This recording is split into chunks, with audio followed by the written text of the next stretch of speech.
Now is Bolvin Wealth Management Group President Gina Bolvin. Gina, great to see you. What do you think's behind this big move in commodities? Well, I think it could be a play on AI, Maria. There's a lot of equipment manufacturing as part of copper, and why copper is up about 9% in the past month. But we like the play on the infrastructure play and the industrial play better than the commodities, and we see some opportunity in that area. And would you Would you buy the actual commodity or the companies that are doing the mining? Because the Wall Street Journal with a story out this morning on copper, why the world has gone cuckoo for copper, is the title of the story, saying that the U.S. and China are competing to acquire the metal essential for electric vehicles and data centers. It's also at the center of the $43 billion takeover battle. We spoke with the chairman and CEO of Chevron the other day, who talked about the data centers and what the data centers increase in data centers is going to mean for a whole host of commodities, copper included. Well, the last time I was on, Maria, we talked about AI and how this is going to be good for so many sectors of the market. And I think commodities is one of them. So that's what I think's going on. And I see. It's a big week for inflation data as well. We've got the April the producer price index out this morning, Gina. Economists expecting prices to be up 0.3% month over month and up 2.2% year over year. The big event, of course, happens tomorrow with the consumer price index after 3 hot months of inflation on the consumer. January, February, and March. Also, we've got retail sales out tomorrow. And this morning, we heard from Home Depot. Your thoughts on the macro story with PPI out this morning and CPI tomorrow? Well, it's a big week, and don't forget we have Jay Powell speaking today as well. And, you know, we've had 3 months back-to-back of hotter than expected inflation, and today is just 1 month reading. We're going to have to wait and see what's going to happen over the next 3 months on inflation. But I think, Maria, if inflation just comes in as expected in the PPI and CPI this week, I think the market will like that and could rally on the news.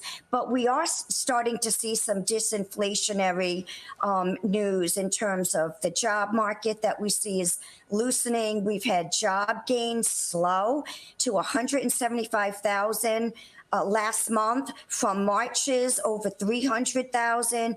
Wage gains are slowing. Initial claims are at 8-month highs. So we are starting to see some disinflationary data, and that should help the inflation picture, but it's going to take some more time. And whatever we get tomorrow with the CPI, Cheryl Casoni, that certainly is going to inform the market in terms of where the Fed is, in terms of rate cuts or no rate cuts this year. In particular, where we're seeing that disinflation that Gina's mentioning here, because I spoke with an analyst yesterday who said the same thing to me, that you are going to start to see that stick inflation unstick with the 2 reports that we're going to get over the next 2 mornings, Maria. And Gina, my question is where? I was told that to really pay attention to that shelter component on the CPI report on Wednesday, because that's where we're going to start to see the numbers start to fall. Are you of that opinion, or do you think it's going to fall somewhere else in that report? That's exactly it, Cheryl. That's what I'm looking at.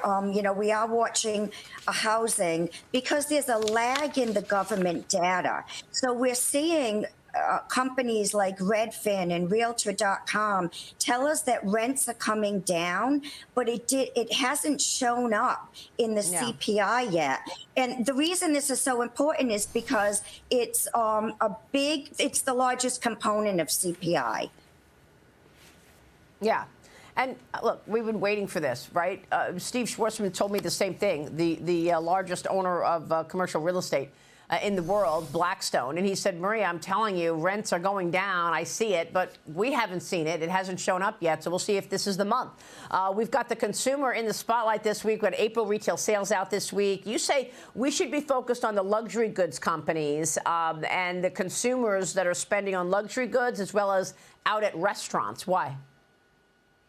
Exactly, Maria, because we're seeing a very bifurcated consumer right now. We see the low-end consumer really struggling with inflation, but yet we're seeing a different response from some of the luxury consumers.